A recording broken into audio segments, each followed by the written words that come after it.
बिहार का जो वैशाली लोकसभा क्षेत्र है वह काफ़ी सूचनाओं में है, क्योंकि यहाँ से दो बाहुबली उतर गए हैं। पहले दिनेश सिंह, जिन्हें अच्छा खासा समझा जाता है मुजफ्फरपुर क्षेत्र में पकड़ वाले नेता, जो भाजपा के एमएलसी हैं, उनकी पत्नी बीना देवी लोक जनशक्ति पार्टी के टिकट पर चुनाव लड़ रही है। और वहीं दूसरी ओर मुन्ना शुक्ला चुनाव लड़ रहे हैं, जो कि राजद के टिकट पर चुनाव लड़ रहे हैं। यहाँ के जो जातीय आंकड़े हैं उस पर यदि आप गौर करेंगे, जातीय समीकरण पर चर्चा करेंगे, तो आप पाएंगे कि स्थिति यहाँ पे सचमुच में फंसता दिख रहा है, उलझता जा रहा है, कोई किसी से कम नहीं है।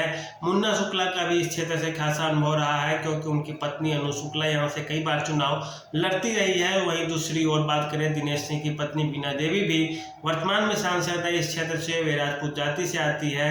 मुन्ना शुक्ला भूमिहार जाति से आती है। लड़ाई सीधे सीधे राजपूत और भूमिहार के बीच में हो गया वैशाली लोकसभा क्षेत्र में।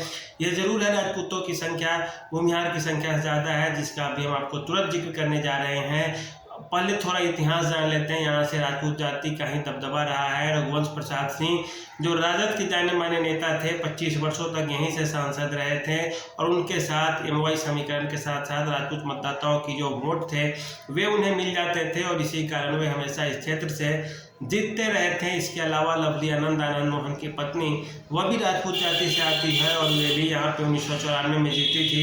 फिर 1996 से बात करें 2014 तक रघुवंश प्रसाद सिंह थे।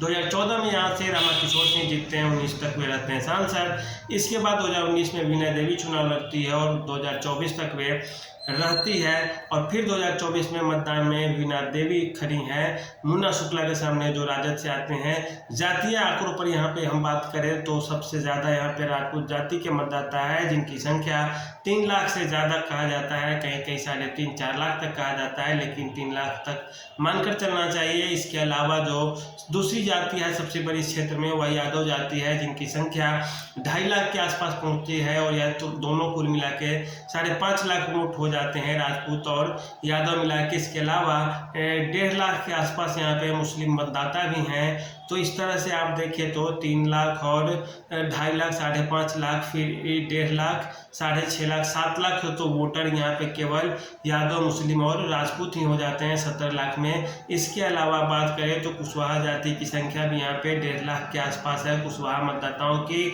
तो यह हो गया कुल मिलाकर आपको 8.5 लाख। इसके अलावा भूमिहार जाति के मतदाता भी यहाँ पे 1.5 लाख के आसपास है। तो इस तरह से 10 लाख के आसपास जो यहाँ पे मतदाता है वो कुशवाहा है, भूमिहार है, राजपूत है, इसके साथ साथ मुस्लिम है, यादव है। बाकी अन्य जातियाँ हैं, कुर्मी जाति की भी अच्छी खासी संख्या है यहाँ पे।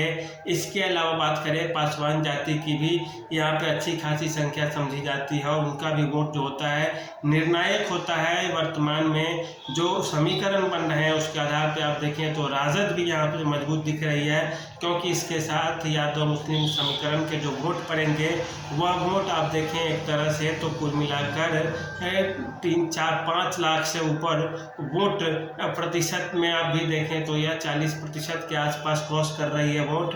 और यह राजद की छवि पर भी निर्भर करेगा कि वह किस तरह से किसे आगे खींचती है, किसे पीछे खींचती है। दिनेश प्रसाद सिंह भी अनुभवी नेता है, मुन्ना शुक्ला भी अच्छे खासे अनुभवी नेता है, जन जन से वे संवाद करेंगे। लेकिन अगर जातीय समीकरण बनते हैं, सभी अपनी अपनी जातियों के तरफ यदि झुकेंगे, तो ऐसी स्थिति में राजद मुश्किल का सामना खड़ा कर देगी भाजपा, जदयू और लोजपा गठबंधन के सामने।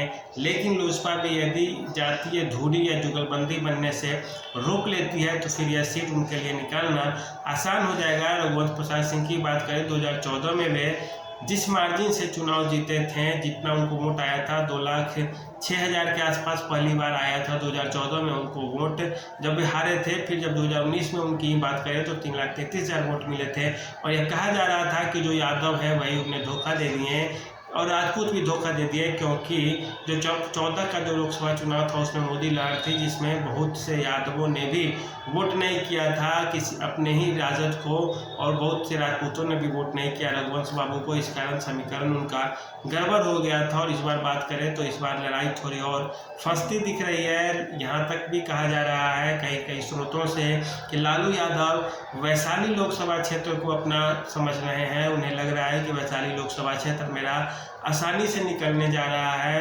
उनको मुंगेर पर भी थोड़ा बहुत कॉन्फिडेंस है कि यह भी उनको निकल जाएगा और वैशाली भी निकल जाएगा। तो देखिए, अब कुल मिलाकर यह आप कहीं भी नहीं सकते किसी भी हाल में कि कौन यहाँ पे कमज़ोर है, कौन यहाँ पे मजबूत है। लेकिन बात आप देखेंगे, समीकरण को ही समझ गए होंगे यदि आप अब तक, तो आप आंकड़ा और गुना भाग बैठा लिए होंगे कि कौन किस पर भारी पड़ने जा रहा है।